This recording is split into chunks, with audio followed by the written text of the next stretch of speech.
How far do we need to go in our religion? The Pharisees certainly go further than they have to, but yet they don't go far enough. The law required Jews to tithe on grain, wine, oil, and flocks. But the law didn't say anything at all about tithing herbs. So the Pharisees, in tithing herbs, mint, dill, and cumin, they were going further than God's law required, bringing religion further and further into all the detail of their lives, with more and more things to do. Now, Jesus doesn't criticize them for that, but he doesn't regard it as enough, or he doesn't regard it as what's most important for human beings in their relation to God. So it's not that Jesus wants them to tithe even more things or to tithe fewer things.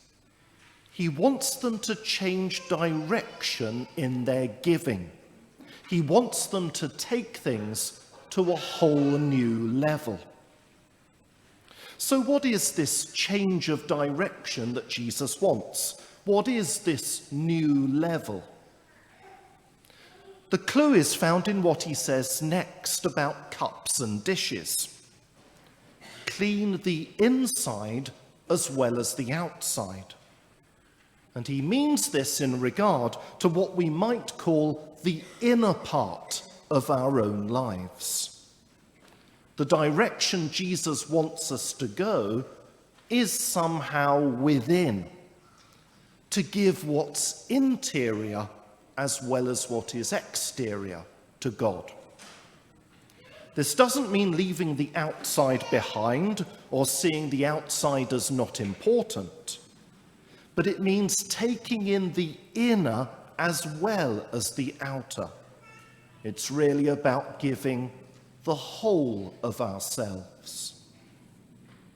Now, someone might suppose that what's on the inside isn't seen by others, so it doesn't really matter. But quite apart from the fact that we show what's inside us by our external actions, there's also the fact that God knows what is on the inside as well as what's on the outside. We learn from the Bible that God knows our inmost thoughts, the secrets of our hearts.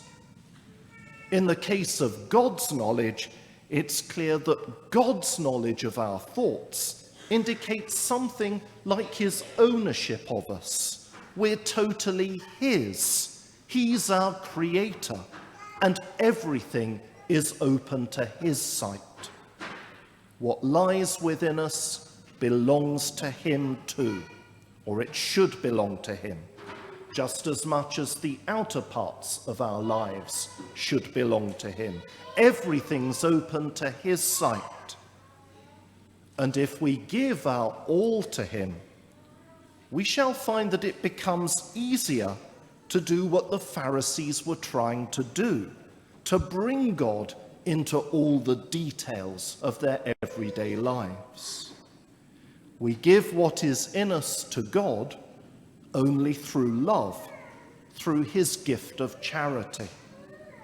And once charity dwells within, in our hearts, it motivates us to act, and it transforms all our actions. The inner directs the outer and makes our outward lives flourish. So give yourself to God today. Let the sacraments cleanse you within. And if you clean the inside, you'll find that the outside will become clean too.